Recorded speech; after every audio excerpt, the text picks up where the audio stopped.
Hello, my name's Jacob Fry. I'm the owner of Fry Tech IT Services. I decided to start doing some how-to videos for the do-it-yourselfers. I've got a Dell desktop here, and I'm going to start out with showing you how to install some RAM. It's fairly straightforward and easy to do. The first thing that I would do is research the model number of the machine that you have or the motherboard that you have and see what RAM it supports. Sometimes you can take out the RAM itself and look at that, and that'll give you an indication of what type it is. Most machines these days run on DDR3, and the newer ones are starting to come out with DDR4. Now, there are different bandwidths and frequencies to the RAM, but most of the time it is backwards compatible, meaning that if you get DDR3 that it's at a higher speed than what's currently in there, it will just clock it at the lowest speed of whatever RAM's in there. So normally the way I start out with this, pretty straightforward, is you just look for the thumb screws on the back. And this is just an old Dell Vista machine. All these are fairly generic. I've been doing this for many years, and there's not much variation to them. Pop out these back two screws here. Sometimes you need a screwdriver to get to them. Just like this. There we go. Pop off these two thumb screws here.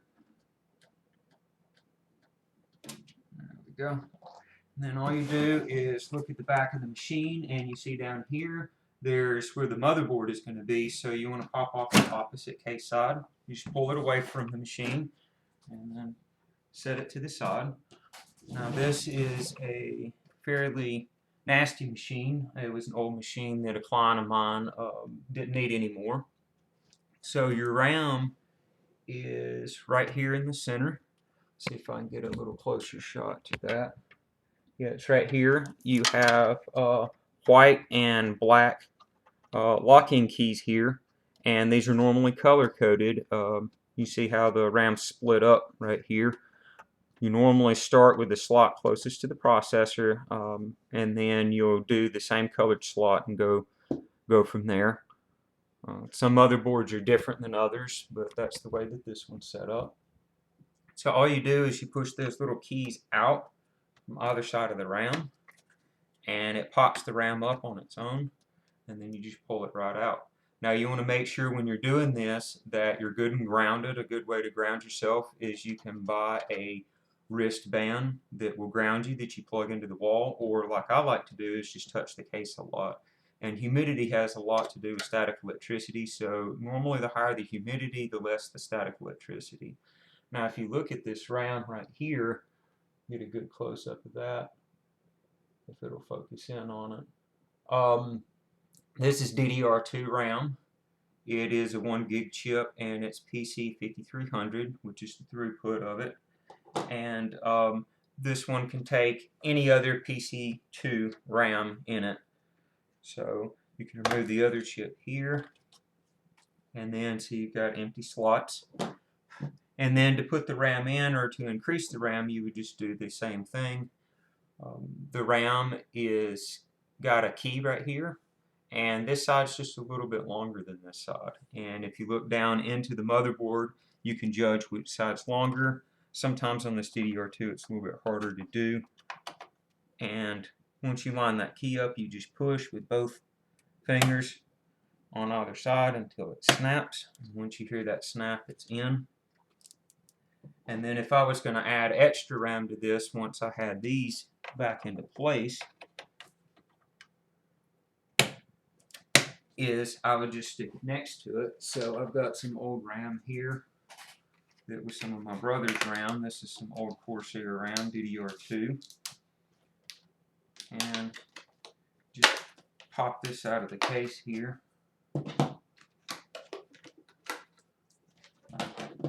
And see, if you were going to expand your RAM, you would look at this RAM here.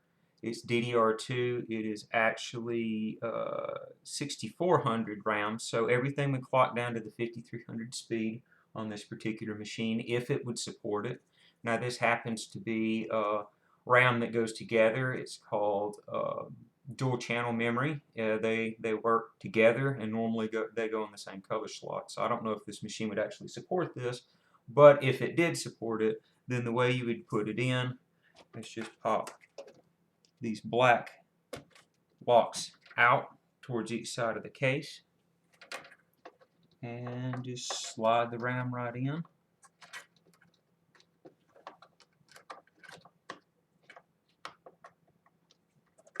Looks like that side didn't come all the way out.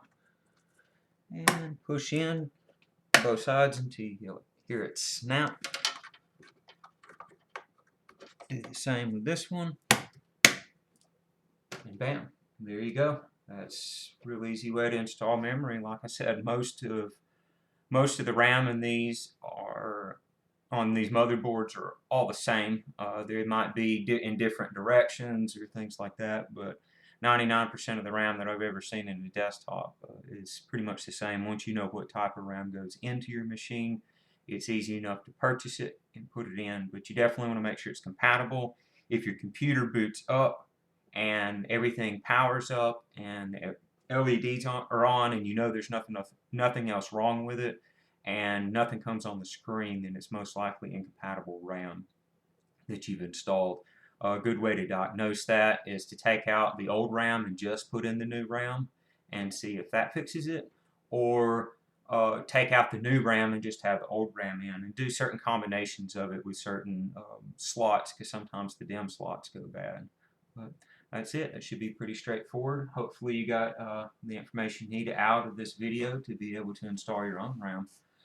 Please visit my website at www.frytechit.com. That's F-R-Y-E Tech, T-E-C-H-I-T.com. Thank you.